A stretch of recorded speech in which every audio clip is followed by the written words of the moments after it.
भाई मेसी के फैंस बहुत खुश हैं लेकिन क्या उतने ही कॉन्फिडेंटली खुश हैं जैसा कि मेसी के फैंस को होना चाहिए, क्योंकि कल का मैच खासा मुतनाज़ बन गया है। उस वक्त भी था, अब तो है ही। अर्जेंटीना के लिए ना जो कल वाला मैच था अर्जेंटीना के लिए और खसूसन मेसी के लिए it was not an exemplary match, not a match that they would like कि जी अगर हमारे बारे में आप जानना चाहते हैं तो हमारा ये मैच देखिए, बिकॉज इतना आई एम सॉरी टू से दे वन सॉलिड, लेकिन इतना अंडरवेलमिंग मैच था कि शुरू जब मैच हुआ तो लगता था कि वो उसको बहुत लाइटली ले रहे हैं या पता नहीं क्या सिचुएशन बन रही थी। और इजिप्ट जो अपोजिंग टीम थी जो कि बिल्कुल एंड तक लग रहा था कि यही जीतेंगे और शायद lot of the people think कि उनको जीतना चाहिए था।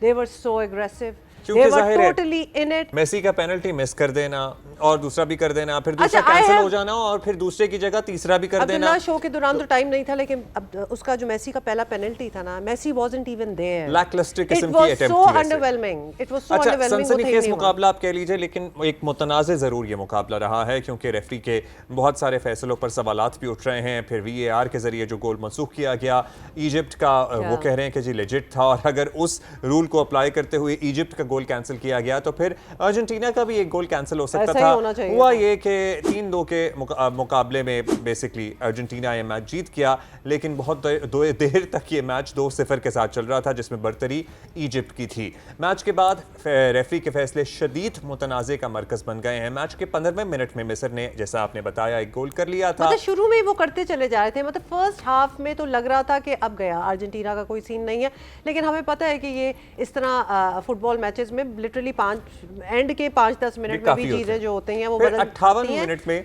दूसरा गोल किया जिसे VAR ने मुस्तरद कर दिया। फिर 67वें मिनट में उन्होंने एक और गोल कर दिया और अर्जेंटीना का इस वक्त तक कोई गोल नहीं है। खैर, इख्तिताम तो यही हुआ इस मैच का कि मैच जीत गया अर्जेंटीना, लेकिन इनके हेड कोच हसाम हसन ने फ्रांसीसी रेफरी पर जानिबदारी का, बायस का इल्ज़ाम लगाया। मतलब नाउ अब हम क्या कर सकते हैं कि अगर आप देखें सोशल मीडिया पे जो इस मीम्स का पहाड़, लोगों का गुस्सा, लोगों के ओपिनियन, सारे एक्सपर्ट बन चुके हैं ना, इंक्लूडिंग मैं यहाँ बैठी हुई, वरना मैं कब बात करती हूँ इस बारे में।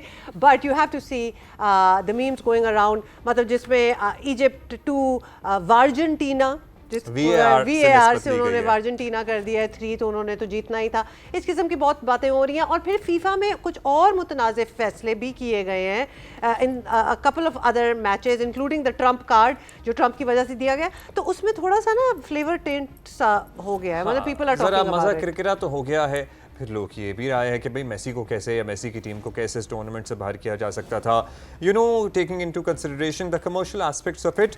लेकिन ये लोगों की राय है, ये हमारी राय नहीं है। इस पे जो फुटबॉल फैंस हैं अपनी अपनी आरा का इजहार कर रहे हैं। अच्छा, लेकिन अब क्वार्टर फाइनल की टीमें जो है ना, जल्दी से वो बताते हुए हम आपको खुदाफिज कर देंगे। तो लिहाजा जी सबसे पहले तो अब Argentina will play against Switzerland, Spain versus Belgium, England versus Norway and France versus Morocco. There you go. I'm looking forward to France versus Morocco, जिसमें मैं मोरक्को के साथ हूँ, and England versus Norway as well. वो तो देखने वाला match होगा. So that's it. What do you think about yesterday's match? Comment में बताइएगा.